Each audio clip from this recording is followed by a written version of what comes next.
and welcome back to the channel. My name is Drew and you're watching another video by Drew the Theme Park Dude. So yeah, today I'm going to be giving you guys top like 10 or so Disney cruise tips, so when you go for the first time or are returning, you will know the best things to do. And even if you don't plan on going on one, still watch this. I know cruises right now are closed until further notice, obviously, with everything going on, and everyone's like on like the same boat all together. So I know that this might not be like effective, at least at the time of posting this, but eventually, you can still, you'll eventually be able to be mattered again once again. Just a quick little note, if you guys hear stuff in the background, sorry, that's just my dogs walking around. They make kind of noise sometimes, so sorry about that.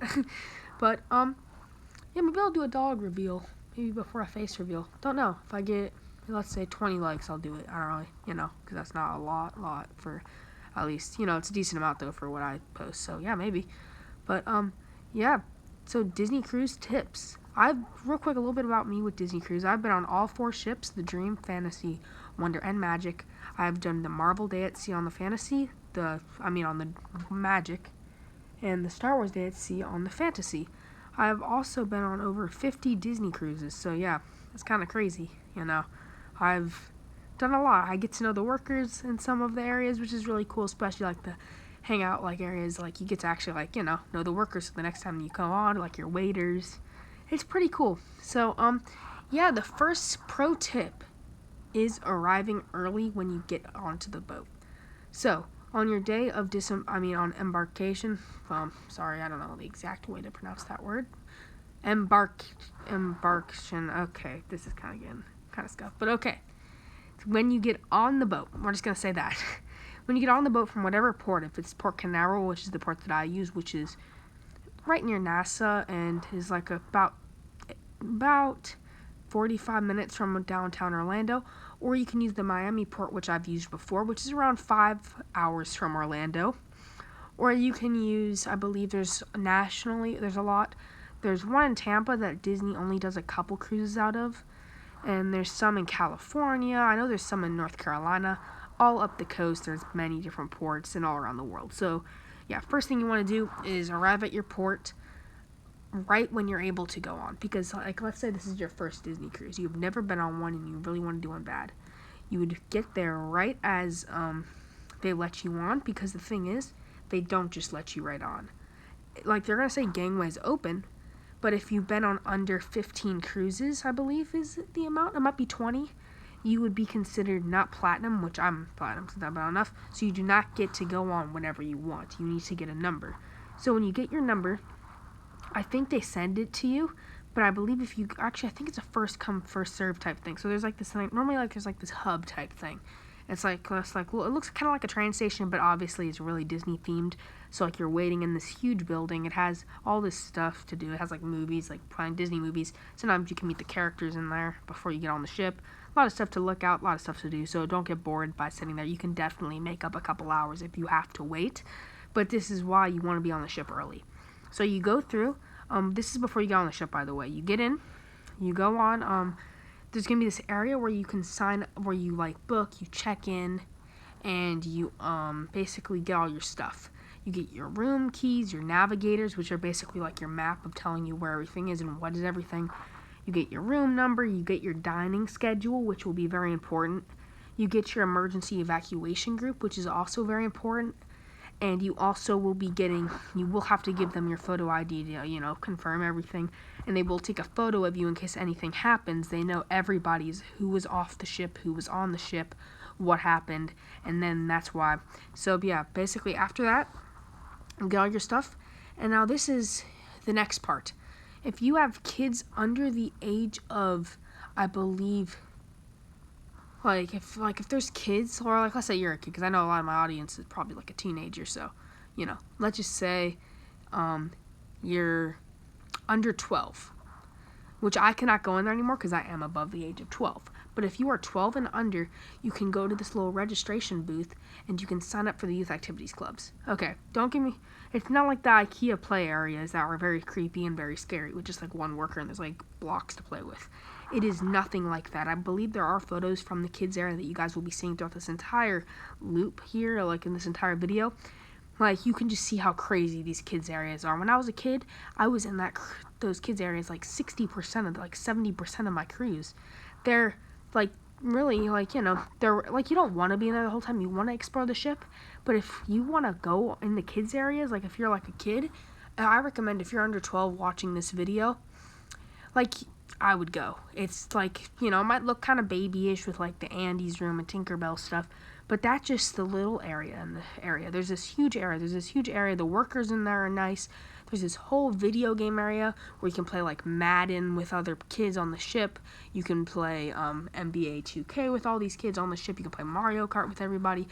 And for the younger kids, they have the characters come in if like that's one thing that you're interested in. They have these activities like scheduled, which will be on your navigator. There's one I remember the most called Get the Hook, which is like a big scavenger hunt that's ship wide, and you're trying to find Captain Hook's hook. And your parents would check you in there, or you can get check in or check out, where you can go in as you want and leave as you want, or you can make it so your parents have to check you in if you're really young, or if your kids are really young and you can check in or check out really late. So yeah, that's probably another big tip there. You check in at the kids area. Okay, let's say you're above the age of 12, but like, you still want to hang out with other kids your age and you want like a little lounge. There's an area called Edge for ages 12 to 14. I'm towards the later ages in this group. I'm not going to say my exact age, but you guys can probably hint at it. Ages 12 to 14 is basically where Edge is. It's basically this tiny little area on the top, like it's in one of the smokestacks of the ship, which is really cool. You have like this big window of the aqueduct. There's this dance floor in the middle where they play games like with like a ball and like try to get like catch and like dodge a ball. They have foosball tables in there. They have a smoothie bar. They have a craft area, a board game area, huge TVs to watch movies or play video games off of, little gaming areas. Like that area, you don't want to, like that area is a lot smaller. That's more meant to go do an activity, then leave and do the other things on the ship, which I will get to later. This video will be longer than usual, so that's why I am kind of going slow at it. Sorry, but I might have timestamps in the description. I'm going to think of it. I don't know 100% yet because I don't know actually how to do that yet. I have to look up some YouTube tutorials after this video. Okay, so next up is, let's say you want your ages 14 to 17. I fall into this range. This is called a Vibe. It is this big teenage lounge. It is huge. There is a private swimming pool on certain ships. If you're on the Dream or the Fantasy, this area literally has an entire pool dedicated for you on the back of the ship. It has a jacuzzi, hot tubs, these like sprinkler things. And that's just the outside of this area. The inside, full lounge, video games, but like a full-on, almost like a mini cafe that's all free. Remember, every food or drink, unless it's alcoholic or like a specialty smoothie or whatever, is 100% free. But smoothies in the kids' areas are free. So yeah. But like, so you can go in there, eat as much of the stuff as you want. You can go in there, play a bunch of video games. They do have more of like bigger kid video games. Like you can play Battlefront 2. You can play. They're not going to have any online games, so I don't think Fortnite, since that is online, so if you're a big Fortnite fan, I don't think you guys can play it there, but that's okay. You can always pay for Wi-Fi, but they have a bunch of online games there, which are really fun, and Super Smash Bros., all that good stuff. They have this huge movie, like indoor, like a mini movie theater and Vibe, which is sick. They have like these huge foosball tournaments, like we're like the last one left. And if you win a mini game or like an activity that they have, they give you like these quality prizes. I've won gift cards to the gift shop downstairs. I've won huge scale board games. I've won hats, backpacks, sunglasses. I might do a giveaway where I might just ship something out of there because I have so many. You get backpacks though. You get like water bottles. Like, it's really hard to not leave the ship without empty-handed, especially if you know the workers. There's workers in there that I've known since I was 3 years old when I went on my first ever ship, and they're still there. But the thing is, don't think that the workers stay on there. They have, like, contracts, so they get to take breaks. So there's been times where I don't see them because they happen to be on their break, but there has been times where I do see them, and that's really neat. So there's about 4 or 5 workers that I've really gotten to know from the ship, and yeah, it's really cool. Just to, be able to interact every time and say, hey, I remember you, and they're like, oh my gosh, I remember you too, it's true. But it's really cool. And next time I go on the cruise, I will not be able to post since there is no internet. I will try to schedule videos though early, but I won't be able to check on my comments or anything. But one thing I will be able to do is film. So when I get back, you guys are going to get vlogs. So that's going to be really cool. Like I did post one from the sailing away party earlier, which is really cool. So, yeah, that's basically what you do there with the kids areas. Now that we're done with the kids areas, let's talk about the adult areas. I do not know a lot about the adult areas. As you guys can see, I am not an adult. So I do not know a lot of stuff as an adult. All I know is that there are several bars and lounges exclusive for adults after 9 p.m. Kids can go there during the day and eat like normal stuff. A third of the ship is adults only. The entire basically back of the ship besides Vibe is adults only. No kids are allowed in there. The adults have a private pool, all this stuff. No kids are allowed in there. Like they'll say, you're not allowed in here. They have special like bingo. They have a bunch of adult only programs like video game. Not video games. No, they have like these game shows. They have karaoke. They have all that stuff exclusive. They do have karaoke for the family, but they also have some for the adults because it can get a little different. And then you have your lobby, which is this huge atrium, depending on which ship. If you're on the Dream or Fantasy, they are the larger ships, so the atrium is actually like a quarter of the ship. But if you're on, like in the middle area, I guess. But if you're on the Magic or the Wonder, they are kind of tiny, so it is kind of hard to move around, especially on a crowded cruise, which, I've had, but, yeah, they're not that bad. And then you go over, there's restaurants. The main restaurant that's on every ship is called Animator's Palette. I'm not going to talk about the other restaurants really, except for this one mainly because this one's on every ship. There are 3 different variations of this restaurant. There is one where they're all themed to Pixar though, and one of them, the one on the Dream is themed strictly to Pixar animated movies, and like you get to talk to Crush and stuff, kind of like the Crush talk at Epcot if you've ever done that. There's like these TVs behind your thing. I'm not going to say TVs, but these water teleporters, that's what they call them, where you can meet Crush and he talks to you and interacts, which is really cool, the turtle from Finding Nemo.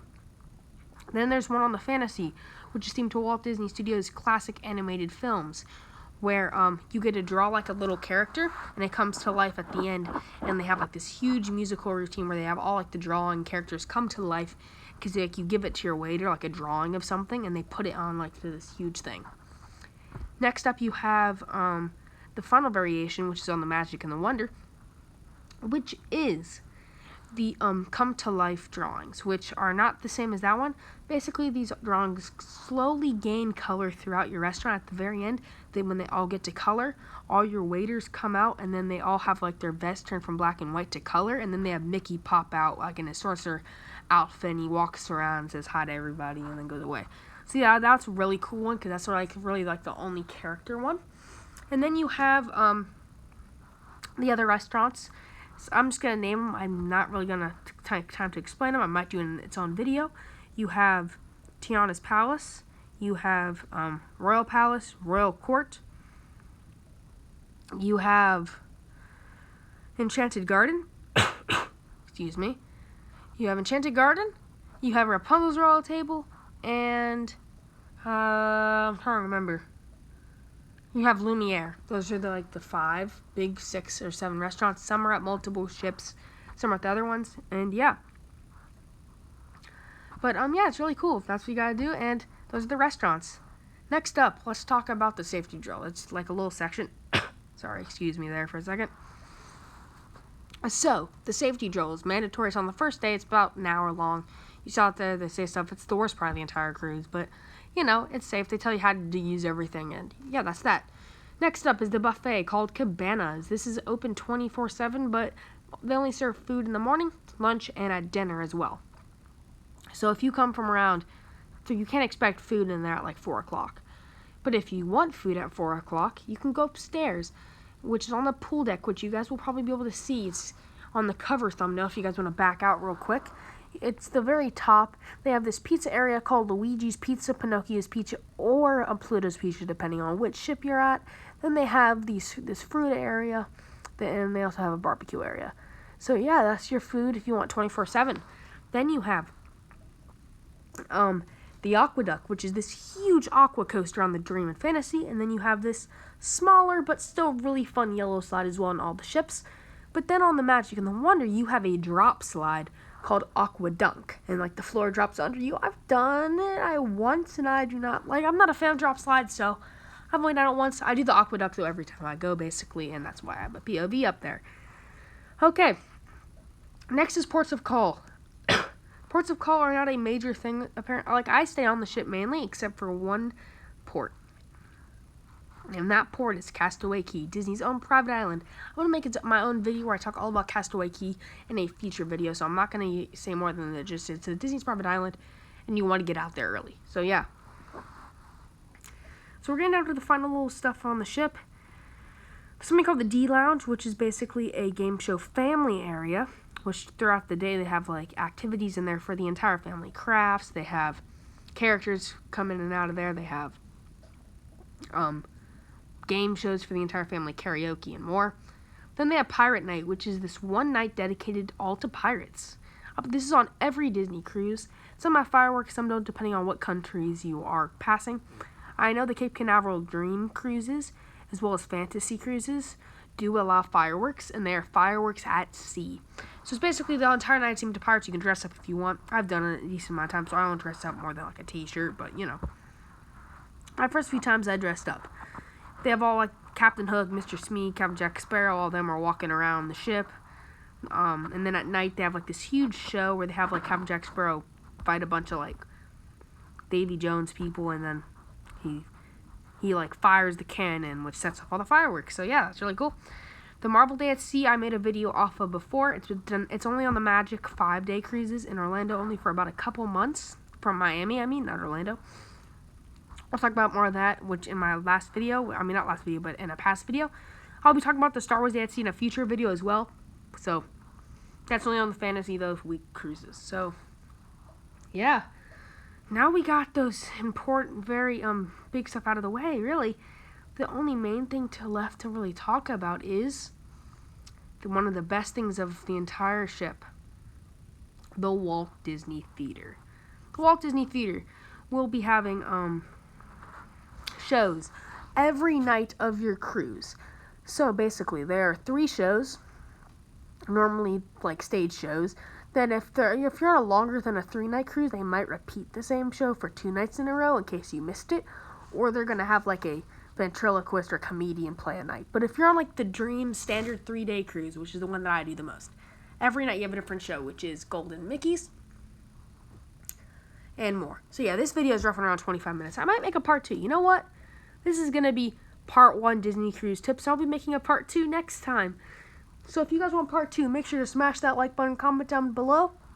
We'll be continuing this conversation in about a week or so. So yeah, thank you guys so much for watching. Please leave a massive like and subscribe. Real quick, my bonus little tip I want to give.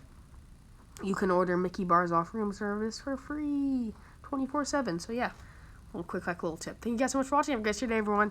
See ya. Bye.